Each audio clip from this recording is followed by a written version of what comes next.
Hi again. W.C. Stevenson, Year of Doom 1975, written in the 1960s. A useful look at 1975 from the other angle, before it happened. This is the conclusion, the last chapter of the book, Whither the Witnesses. In conclusion, as I have attempted to answer the question, whither the witnesses, I've also felt bound to answer that personal question, whither myself. I am quite certain that although I now know that I remained a Jehovah's Witness for so long because I was indoctrinated by methods which are utterly foreign to the spirit of Christianity, my initial interest in a religious movement was in response to a deeply felt spiritual need. That need is still there, and I am as keenly aware of it as ever. How is it to be satisfied? There's been so much discussion recently as to whether the church as an institution is dying because its work in the community seems to have been taken over by the welfare state, the probation officer, and other civil servants. Now, this is particularly the case in England, where Stevenson is at this time of his life, and had been, I think, all his life before that. It has been suggested that religion has been but a phase in man's development, something out of which he's growing in his evolutionary progress. I'm not at all sure that I can subscribe to this outlook because it seems to be based on rather sweeping assumptions. I would have thought that a purely materialistic philosophy was obviously foolish to anyone with any perception, for the appetite of materialism is insatiable, and yet its utter emptiness a constant source of frustration and unhappiness. And yet the welfare state, by its very nature, can surely only satisfy one's material needs. How, then, can it reasonably be argued that the church can be adequately replaced by the welfare state? It is true that much good work of a philanthropic nature is done through the welfare state, but as Father Trevor Huddleston has so rightly pointed out in a recent television interview, Christian charity is very much more than just philanthropy. In reading Paul's definition of Christian charity in 1 Corinthians chapter 13, it becomes obvious that this all-important charity can only be engendered and developed in the hearts of men by an institution such as the church, which recognizes the spiritual needs of men and knows how they can be satisfied.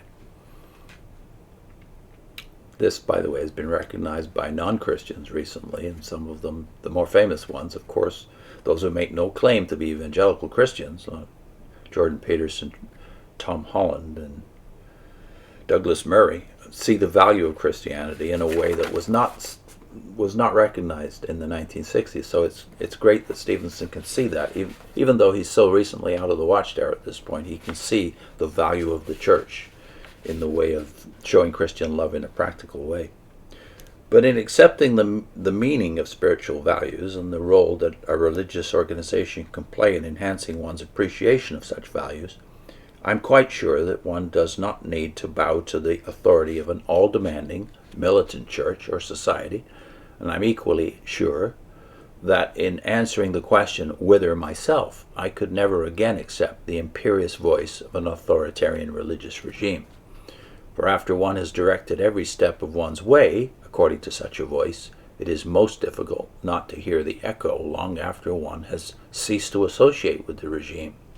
I remember that after being released from prison in 1957, I found it very hard to readjust myself to normal living, because all the time I was waiting for someone to tell me what to do, even when to go to the toilet.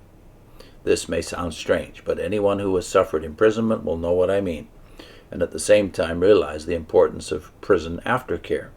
When one leaves such a regime as the witnesses, the experience is similar. One has been brainwashed so thoroughly that one has to take a definite stand against the big brother complex which one has developed.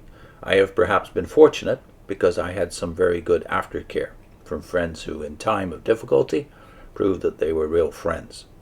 But I have particularly found difficulty in reconciling myself to attending a church. I'm sure that religion must play an important part in the life of a well-balanced person, but I have been so thoroughly brainwashed into thinking that all religion, apart from the witnesses, originates with the devil, that as yet I have been unable to bring myself to attend a church service. Similarly, although I now believe that the act of giving blood is one of Christian charity because of the taboo which the witnesses have placed upon it, I still find it hard to repress an involuntary shudder as I contemplate making a donation myself. It may sound foolish to admit this, but it just goes to show how deeply indoctrination can penetrate into the mind.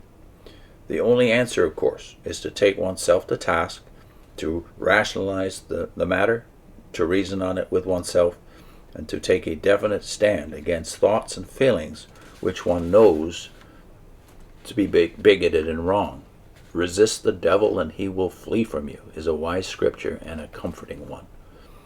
Since leaving the witnesses, I have experienced a gradual changeover of ideas, which is now, except in the few points which I have just mentioned, almost complete. After all this time, I find it a delightfully refreshing experience to be able to formulate and hold opinions which are my own, expressions of my own personality. In some respects, I feel like a butterfly which has just emerged from an overlong stay in its chrysalis and is now learning to fly. In my relationships with other people, I no longer try to pigeonhole them as I had always done before. I try to listen to their views with respect and interest, where before I would have summarily dismissed them. It is as if life has suddenly acquired a new and exciting dimension. I find my present work as a sales representative helpful in this respect, because every day I am meeting all sorts and conditions of men. And now that my mind is open and receptive to the ideas of others, after being closed for so many years, I am eager and happy to learn, and in my work I am learning rapidly every day. It is, I suppose, a development, an enjoyable phase of life which would normally be experienced in the late teens. I am experiencing it now because of my arrested development. But I think that the experience is more enjoyable now than it would have been in my late teens, because I have the maturity to evaluate and appreciate which I would have lacked then. My enjoyment of life has vastly increased since leaving the witnesses, and I can honestly say that I am happier today than I have ever been in my life. I started this book with profound misgivings, mainly because I realized that since I had been disfellowshipped from the movement, it might be assumed that I was simply writing in a spirit of revenge or spitefulness. I hope that what I have written will dispel any ideas, such as this, that witnesses or non-witnesses may have had. I bear no malice whatsoever towards those who performed the act of disfellowshipping me, because they were merely acting in harmony with the rules governing the society. And now I am quite sure that they performed a great service to me in two ways. First, the discipline I received made me aware of the wrong course I was taking in life at that time, and my present happiness and peace of mind owes much to their action, severe though it was. As the New World Translation renders Hebrews 12:11, true, no discipline seems for the present to be joyous, but grievous.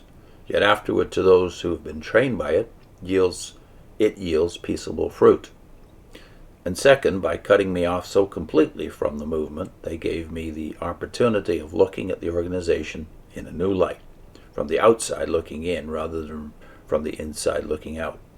For now, no longer attending meetings 5 times a week, no longer engaging in house-to-house work, no longer filling every minute of my life with ceaseless activity, for the first time for 14 years, I have had time to take an individual look at life and to form an objective opinion of Jehovah's Witnesses as a religious movement.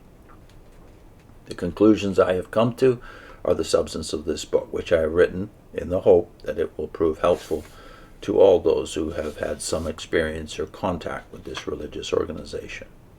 I am sometimes asked if I do not consider that I have wasted the best years of my life in this religious movement.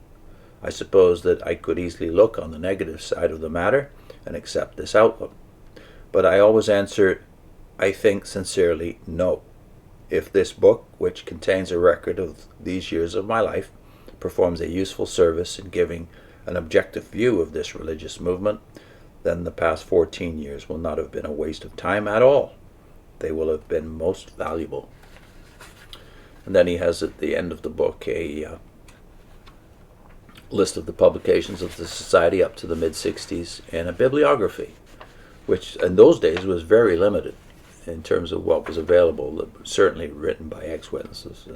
We're far richer in that regard than Stevenson was then.